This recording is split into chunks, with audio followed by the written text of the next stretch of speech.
Hello everyone, welcome to our YouTube channel JK exam cracker. I hope आप सभी ठीक होंगे और अच्छे से अपनी एग्जाम की प्रिपरेशन कंटिन्यू कर रहे होंगे। राइट, आपने, मैं होप करता हूँ आपने हमारे प्रीवियस लेक्चर्स जो है सब देखे होंगे और आपको हेल्प कर रहे होंगे आपकी अंडरस्टैंडिंग को डेवलप करने में, आपकी एग्जाम की प्रिपरेशन में। राइट, तो चलिए गाइज, आज जो मैं आपके लिए लेके आया हूँ, एक पीडीएफ की डिस्कशन करने आया हूँ मैं आपके साथ।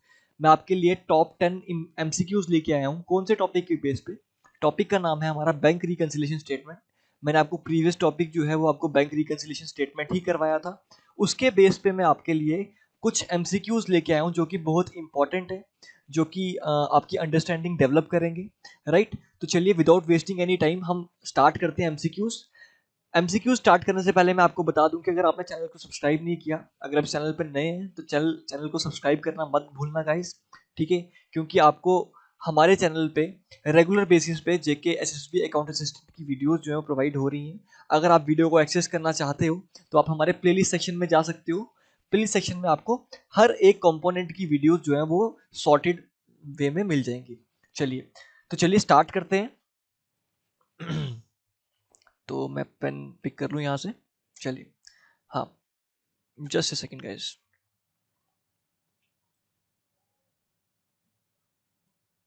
Okay, in a cash book favourable balance indicates. जब मैं कैश बुक की बात कर रहा हूँ तो उसमें फेवरेबल बैलेंस क्या होता है? देखो, फेवरेबल बैलेंस का मतलब यह है कि हमारे लिए फेवरेबल होना चाहिए, हमारे लिए अच्छा होना।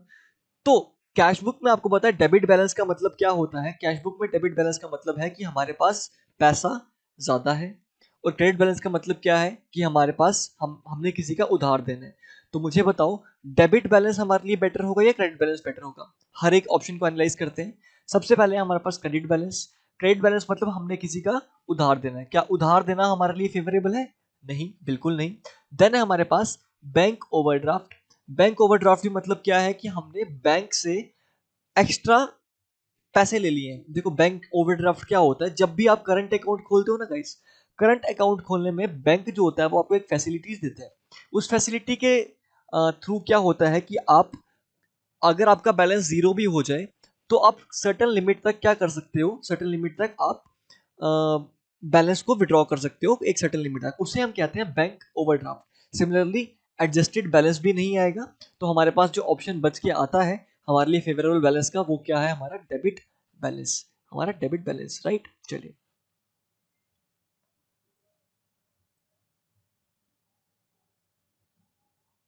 चलिए, आई होप आपको फर्स्ट एमसीक्यू अच्छे से समझ में आ गया होगा, कोई डाउट नहीं होगा। नेक्स्ट है हमारे पास on on bank statement. Bank statement में cash deposited by the company is known as.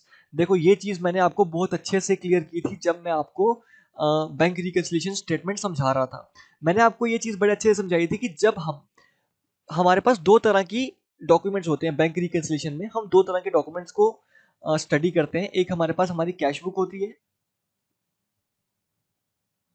एक हमारे पास कैश बुक होती है, और एक हमारे पास क्या होती है? पासबुक होती है। राइटिंग के लिए आई एम सॉरी। ठीक है, हमारे पास कैश बुक होती है, एक हमारे पासबुक होगी। हम इन दोनों को टैली करते हैं। और मैंने आपको ये चीज ये बताई थी कि अगर आप कैश बुक में चीज को डेबिट कर रहे हो, कैश बुक में आप चीज को डेबिट कर रहे हो तो पासबुक में उसको क्रेडिट शो करना होता है। राइट, दैट मीन्स अगर मैं कैश बुक में पैसे को इंक्रीज कर रहा हूँ तो दैट मीन्स इसका क्या मतलब होगा? हम क्या करेंगे? हम पासबुक में उसको क्रेडिट करेंगे। ऐसा क्यों? रीजन मैंने आपको बताया था कि रीजन इसका ये है कि पासबुक जो है वो कौन मेंटेन करता है? वो बैंक मेंटेन करता है। और बैंक में अगर हम पैसा डिपॉजिट करवा रहे हैं तो उसके लिए तो लाइबिलिटी बढ़ रही है ना, और लाइबिलिटी तो उसकी क्रेडिट साइड में आएगी। राइट, तो आई होप अब आपको समझ में आ गया होगा। तो आंसर क्या आएगा? On the bank statement cash deposited by the company. अगर कंपनी जो है कैश डिपॉजिट कर रही है तो उसे क्या बोला जाएगा? तो ऑप्शन ए हमारा आंसर है, क्रेडिट बोला जाएगा उसको। आपको एक छोटी सी एग्जांपल दे दूं। जब भी आप बैंक में पैसे डिपॉजिट करते हो तो वहां पे लिखा आता है your account is credited with this amount. ऐसा क्यों होता है? ऐसा इसी फिनोमेना की वजह से होता है। राइट, चलिए नेक्स्ट पे मूव ऑन करते हैं हम। Bank reconciliation statement compares A bank statement with. Bank reconciliation statement मैंने आपको बताया था, ये कंपैरिजन होता है किसका? बैंक पासबुक का और हमारी बैंक कैश बुक का, कैश बुक के बैंक कॉलम का। तो कैश पेमेंट जर्नल नहीं है, कैश रिसीट जर्नल नहीं है, फाइनेंशियल स्टेटमेंट नहीं है, हमारा ऑप्शन क्या आएगा, कैश बुक। हम कैश बुक को कंपेयर करते हैं, हम हमारी कैश बुक के बैंक कॉलम को बैंक की पासबुक से कंपेयर करते हैं कि एंट्रीज उसमें सेम है या नहीं है। अगर हमारे पास कुछ डिफरेंसेस आ रहे हैं हम उसको एडजस्ट करते हैं, हम उसको मेंशन करते हैं, कहाँ पे, हम उसको मेंशन करते हैं हमारे बैंक रिकंसिलिएशन स्टेटमेंट में, राइट। चलिए थोड़ा सा क्लियर कर दें इसको। चलिए, आई होप आपने साइड बाय साइड नोट कर लिया होगा इसको।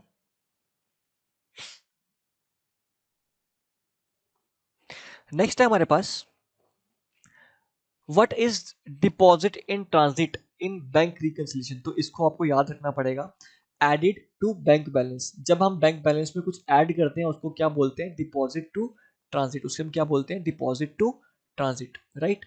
सब्ट्रैक्टेड नहीं करते, सब्ट्रैक्टेड का मतलब ये नहीं होता। तो हमारा ऑप्शन नंबर ए जो है वो राइट आंसर है, ठीक है। सिमिलरली एनएसएफ भी एक टर्म है। एनएसएफ जो है वो मार्क की जाती है चेक के ऊपर। देखो क्या होता है, जब आप चेक कहीं डिपॉजिट करवाते हो, लेट्स सपोज मैंने या मुझे किसी ने चेक इशू कर दिया, मैंने चेक इशू करके उसको बैंक में सबमिट कर दिया, लेकिन बिकॉज ऑफ सम रीजंस वो चेक जो है वो वापस आ गया, ठीक है, वो डिसऑनर हो गया। और डिसऑनर करके वहां लिखा क्या हुआ है, वहां क्या मार्क किया हुआ है, एनएसएफ। तो एनएसएफ का मतलब क्या है, no sufficient money. That means उस बैंक अकाउंट में इतनी सफिशिएंट मनी ही नहीं है कि वो मुझे पे ऑफ कर सके, राइट। आई होप आपको समझ में आ गई हो, ठीक है। फॉर्ज्ड का मतलब होता है कि इसमें डुप्लीकेट साइन किए हुए हैं। बैंक कुड नॉट वेरीफाई का आइडेंटिटी, मतलब जिसने भी हमारी जिसको भी हम डिपॉजिट कर रहे हैं या जिसको हम दे रहे हैं उसकी आइडेंटिटी नहीं वेरीफाई हो पा रही। और cheque can not be cashed because it's illegal. तो एक जो हमारा एनएसएफ का और ऑप्शन क्या है हमारे पास, ये इलीगल है। लेकिन आपको अब समझ में आ गया होगी कि एनएसएफ का मतलब क्या है, एनएसएफ का मतलब क्या है, नॉट सफिशिएंट मनी, राइट। चलिए let's move towards the next questions. अगले क्वेश्चन है हमारे पास, क्वेश्चन नंबर 6 देखो। Bank reconciliation description is composed bye. कौन कंपोज करता है बैंक रिकंसिलिएशन स्टेटमेंट। तो मैंने आपको ये समझाते हुए बताया था कि बैंक रिकंसिलिएशन एक कस्टमर प्रिपेयर करता है, ठीक है, एक बिजनेस प्रिपेयर करता है। तो बिजनेस में भी कौन प्रिपेयर करेगा, बैंक का अकाउंटेंट प्रिपेयर करेगा, नहीं बैंक तो करता ही नहीं है। बिजनेस मैनेजर प्रिपेयर करेगा, नहीं बिजनेस मैनेजर भी प्रिपेयर नहीं करेगा। बिजनेस अकाउंटेंट प्रिपेयर करेगा, राइट, बिजनेस अकाउंटेंट ही प्रिपेयर करेगा। बिकॉज आपको पता है कि अकाउंटेंट ही एक ऐसी अथॉरिटी है हमारे पास जो कि हमारे अकाउंट्स पर डील करती है, और बैंक रिकंसिलिएशन स्टेटमेंट भी वही प्रिपेयर करती है, राइट। चलिए नेक्स्ट क्वेश्चन की तरफ मूव करते हैं। A bank passbook is a copy of. Bank passbook जो है वो किसकी कॉपी है गाइस, क्या बोलेंगे हम, बैंक पासबुक किसकी कॉपी होती है। आप जब बैंक में जाते हो तो आपको पासबुक इशू की जाती है, उस पासबुक में आपकी एंट्रीज होती हैं। एंट्रीज में हमको जो एंट्रीज मिलती हैं वो किसकी कॉपी की जाती हैं, वो किसकी कॉपी होती है, तो आपको पता होना चाहिए that it is a copy of a customer account in bank book. Bank में जो कस्टमर का अकाउंट है ना, ये उसकी कॉपी अवेलेबल होती है हमारे पास, राइट गाइस।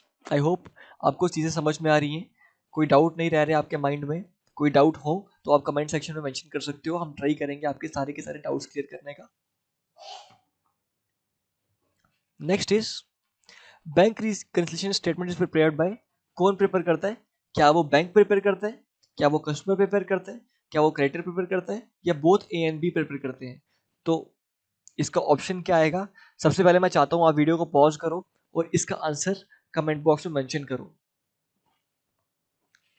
चलिए मैं एक्सपेक्ट कर रहा हूँ कि आपने कमेंट कर दिया होगा, ठीक है। तो अब आपको मैं आंसर बता रहा हूँ कि बैंक रिकंसिलिएशन स्टेटमेंट कौन बनाता है। अभी मैंने आपको बताया कि ये कौन बनाता है, कस्टमर बनाता है। ये कौन इशू करता है आपकी, ये बैंक रिकंसिलिएशन स्टेटमेंट कौन बनाता है, कस्टमर बनाता है। कस्टमर यानी जो देखो जो हमारी कैश बुक बना रहा है, ठीक है, बैंक तो वेरीफाई नहीं करता रहेगा ना हर एक चीज को, हमको वेरीफाई करना है कि बैंक का और कैश बुक का जो बैलेंस है वो डिफर क्यों कर रहा है, ठीक है। तो कस्टमर ही एक ऐसी अथॉरिटी है, कस्टमर ही एक ऐसा पर्सन है जो कि बैंक रिकंसिलिएशन स्टेटमेंट प्रिपेयर करता है, राइट गाइस। चलिए मूव करते हैं हमारे नेक्स्ट क्वेश्चन की तरफ। इन ए कैश बुक में N amount of 5000 withdrawn was not recorded.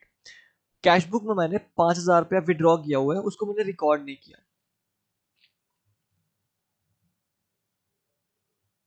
चलिए मैंने कैश बुक मैंने कोई बैंक में से पैसे विड्रॉ कर लिए हैं। क्वेश्चन समझेंगे। In a cash book an amount of 5,000 withdrawn was not recorded. हमने 5,000 रुपये विड्रॉ किए बैंक में से, लेकिन कैश बुक में उसकी एंट्री नहीं की। Name the correct book adjustment. बताओ एडजस्टमेंट क्या होगी उसमें।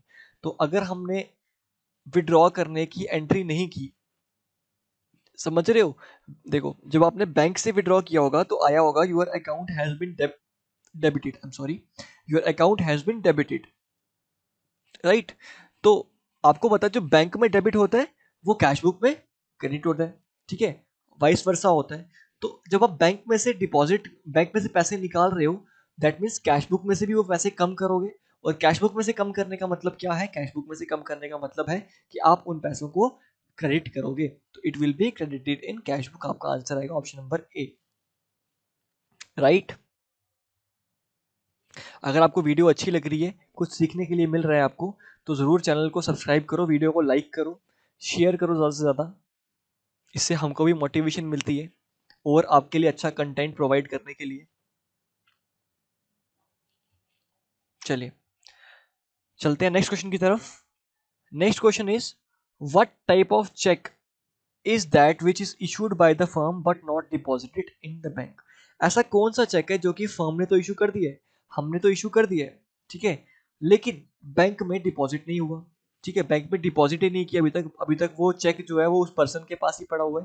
तो उसे क्या बोलते हैं गाइस? उसे बोलते हैं आउटस्टैंडिंग चेक, ठीक है, उसे बोलते हैं outstanding cheque, right. I hope आपको ये सब चीज़ें समझ में आई होंगी, आपको कोई भी डाउट नहीं रहा होगा इन सब चीज़ों के रिगार्डिंग।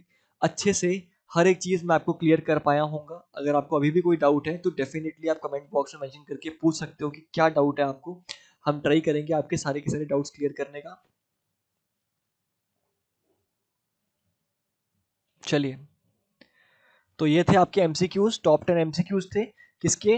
बैंक रिकंसिलिएशन स्टेटमेंट के ऊपर। हेडिंग देना मैं भूल जाऊँ, इसको आप अ, इसे आप सेव कर लेना। वैसे तो आपने हो सकता है कि लिख लिए होंगे कहीं पे साइड पे, ठीक है। बाकी इसकी पीडीएफ जो है वो मैं आपको ट्राई करूंगा आपको प्रोवाइड कर दी जाए टेलीग्राम चैनल पे। वहाँ पे आपको पीडीएफ मिल जाएगी एंड इसके आंसर्स भी मिल जाएंगे, राइट। चलिए, तो आज के लेक्चर में गाइस इतना ही। आई होप आपको सब समझ में आया होगा। Thank you very much, all the best, thank you.